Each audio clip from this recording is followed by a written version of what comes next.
भूपेश बघेल जी, देखिए तालियां तो बज ही रही हैं, आपके प्रदेश की जनता भी आपके लिए तालियां बजा रही है। मेरा सवाल आपसे ये है, क्योंकि आइडियाज ऑफ इंडिया ये थीम है इस मंच की, गोधन योजना, 2 रुपए किलो में गोबर खरीदना, ये इनकी सरकार करती है। आप सबके दिमाग में आया होगा कि गोबर का क्या करेंगे 2 रुपए किलो का खरीद के, लेकिन उसका बड़ा फायदा हुआ, सफाई हुई, आवारा पशुओं से मुक्ति मिली और आमदनी भी हुई गरीबों की। और मैं ये भी बताना चाहती हूँ कि गांव की, ग्रामीण भारत की किसानों की राजनीति इनसे बेहतर आज की तारीख में कोई नहीं करता है। ये गोधन योजना, गोबर खरीदना दिमाग में कैसे आया भूपेश जी आपके? एबीपी के दर्शकों को मेरा नमस्कार।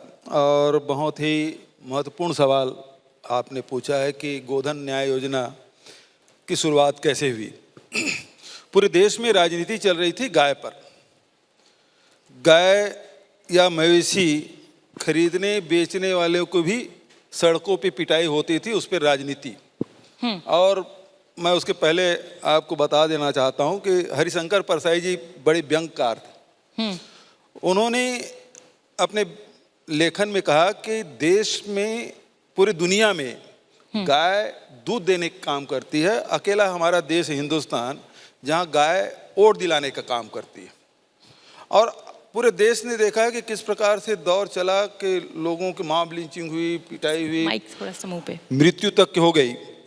लेकिन उससे जो समस्या है, ये तो एक राजनीतिक हिस्सा हो गया। दूसरा जो है, दूसरा पहलू था कि छुट्टे जो जानवर थे, पशुपालन अब के दौर में महंगा हो गया और लोग पशुओं को घर से छोड़ना शुरू किए, खेतों तक पहुंच गया और फसल बचाना मुश्किल। तो सड़कों पे एक्सीडेंट अलग हो रहे हैं और फसल बचाना मुश्किल। ऐसे में हमारे साथियों के साथ लगातार हम लोग चर्चा करते थे और एक निष्कर्ष पहुंचे कि जब तक के इसको हम अर्थ से नहीं जोड़ेंगे तब तक के इसका निदान नहीं मिलेगा। तो इसलिए हमने तय किया, चाहे वो दूध देने वाली मवेशी हो तब, या दूध ना देने वाले, गोबर तो सबको देना है। और दूसरी राजनीति ये भी देखने को मिला कि गौशालाएं बहुत सारे खुले और सरकार अनुदान खूब दी, लेकिन जो अनुदान मिलता था उसे चारा देने की व्यवस्था नहीं होती थी। तो मवेशी है, गाय है, वो दुबली होती गई गौशाला में, और जो गौशाला चलाने वाले हैं वो मोटे होते गए। हालांकि बहुत सारे लोग ऐसे हैं, बहुत सारी संगठन हैं जो बहुत ईमानदारी से खुद पैसा कलेक्ट करके गौशाला चलाते हैं।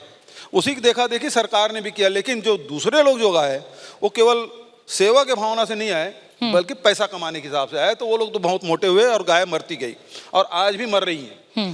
तो इसलिए हमने तय किया कि यदि गोबर खरीदने की व्यवस्था कर ली जाए तो उससे लोग अर्थ से जुड़ेंगे, और जब गोबर खरीदेंगे तो बिना चारा खाए तो गोबर मिलना नहीं है, तो चारा भी खिलाएंगे, फिर उसके जानवर के पीछे पीछे कोई घूमेगा नहीं, फिर बांध के भी रखेंगे। तो इसलिए इसका समाधान ये हुआ कि हमने हर गांव में गौठान खोले। हर पंचायत में, हमारे 11,000 पंचायत है, अभी तक के 10,500 पंचायतों में हमने गौठान की स्वीकृति दे दी और 8,000 से अधिक गौठान हमारे निर्मित हो गए और 6,500 गौठान है वो सक्रिय हैं। सक्रिय का मतलब यह है कि वहाँ मतलब गोबर भी खरीद रहे हैं, वहाँ गोबर से वर्मी कंपोस्ट भी बना रहे हैं, वहाँ दिया भी बना रहे हैं, गमला भी बना रहे हैं। अब जो नेक्स्ट स्टेप हमारा है वो पेंट बनाने का। गोबर अभी तक लीपने का काम आता था, पुताई भी करेंगे, प्राकृतिक पेंट के लिए हमने MOU किया है। और साथ साथ अभी भाभा एटॉमिक रिसर्च सेंटर वालों के साथ MOU हुआ है, उससे हम अब बिजली भी उत्पादन करेंगे। ये है आइडियाज ऑफ इंडिया।